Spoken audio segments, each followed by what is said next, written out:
আসসালামু আলাইকুম ভিউয়ার্স, সবাই কেমন আছেন? আবারও চলে এলাম নতুন একটা ভিডিও নিয়ে। আজকে মূলত যাব জামাই শ্বশুর বড়শি দিয়ে মাছ ধরতে মেঘনা নদীতে। তো মূলত আগের দিন প্ল্যান করছি, আমি বাসা থেকে বাইক নিয়ে চলে গেছি আমার শ্বশুরবাড়ি। শ্বশুরবাড়ি মূলত পাঁচদোনা।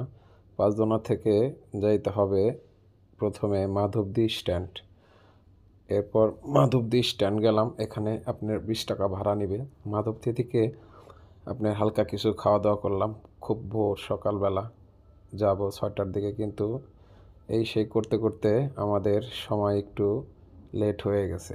তো আমরা যাওয়া রওনা শুরু করলাম। মাধবদী স্ট্যান্ড থেকে আপনার অটো ভাড়া করলাম 25 টাকা করে ভাড়া জনপ্রতি।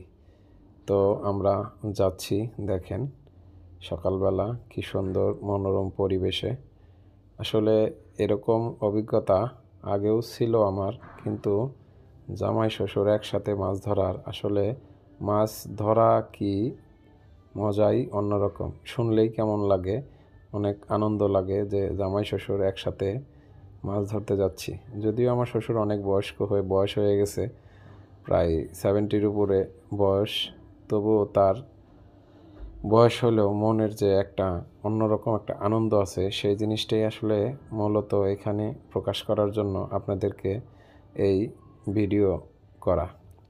দেখেন কত সুন্দর রাস্তা, আঁকাবাঁকা রাস্তা, সাইড দিয়ে শুধু বিল আর বিল, সুন্দর বিল আর বিল। এখানে শুধু এই জায়গার লোকজনরা, বেশিরভাগ লোকজনই মাছ ধরায় বেশি ব্যস্ত থাকে। তো আমরা যাব মেঘনা ঘাটে। এখন মেঘনা ঘাটে যাব, এই যে যাচ্ছি মাঝখান দিয়ে। এই গ্রামের আসলে মূলত এই গ্রামে এই রাস্তাটা সম্পূর্ণ নতুন হয়েছে। এই রাস্তাটা যদি না হইতো তাহলে এই গ্রামটা মানে অন্যরকম একটা পরিস্থিতি আকার ধারণ করতো। যেমন যাতায়াতের কোনো রাস্তা নাই এটা ছাড়া। সবচেয়ে ইন্টারেস্টিং বিষয় হলো রাস্তাটা খুব মানে নতুন হয়েছে। নতুন হওয়াতে এই গ্রামের মানুষ খুব সৌন্দর্য এবং খুবই আনন্দের সাথে এইখানের সব সৌন্দর্যগুলো উপভোগ করে। বিশেষ করে তারা বেশিরভাগই মাছ ধরায় তারা থাকে, ব্যস্ত থাকে। সবাই মাছ ধরায় ব্যস্ত থাকে এই সময়টা, বর্ষার মৌসুমে। তো আজকে যাব আমরা আসলে মূলত যেটা বলছি মেঘনা নদীতে মাছ ধরার জন্য।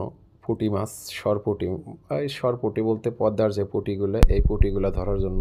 তো অলরেডি আমরা মেঘনা নদীর পাড়ে চলে আসছি। এখান থেকে এখন নৌকা ভাড়া করতে হবে।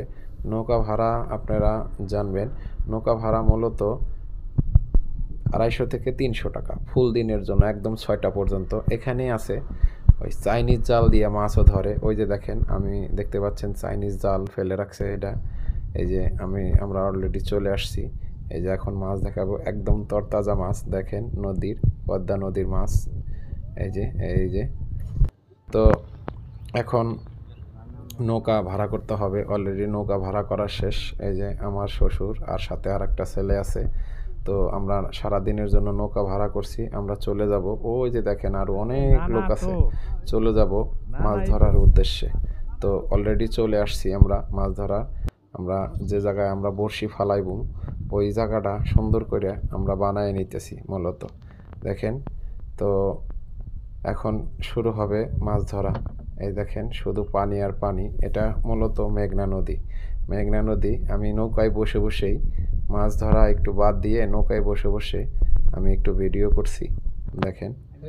তো যাই হোক, যদি ভিডিওটি ভালো লেগে থাকে অবশ্যই লাইক এবং সাবস্ক্রাইব শেয়ার করবেন।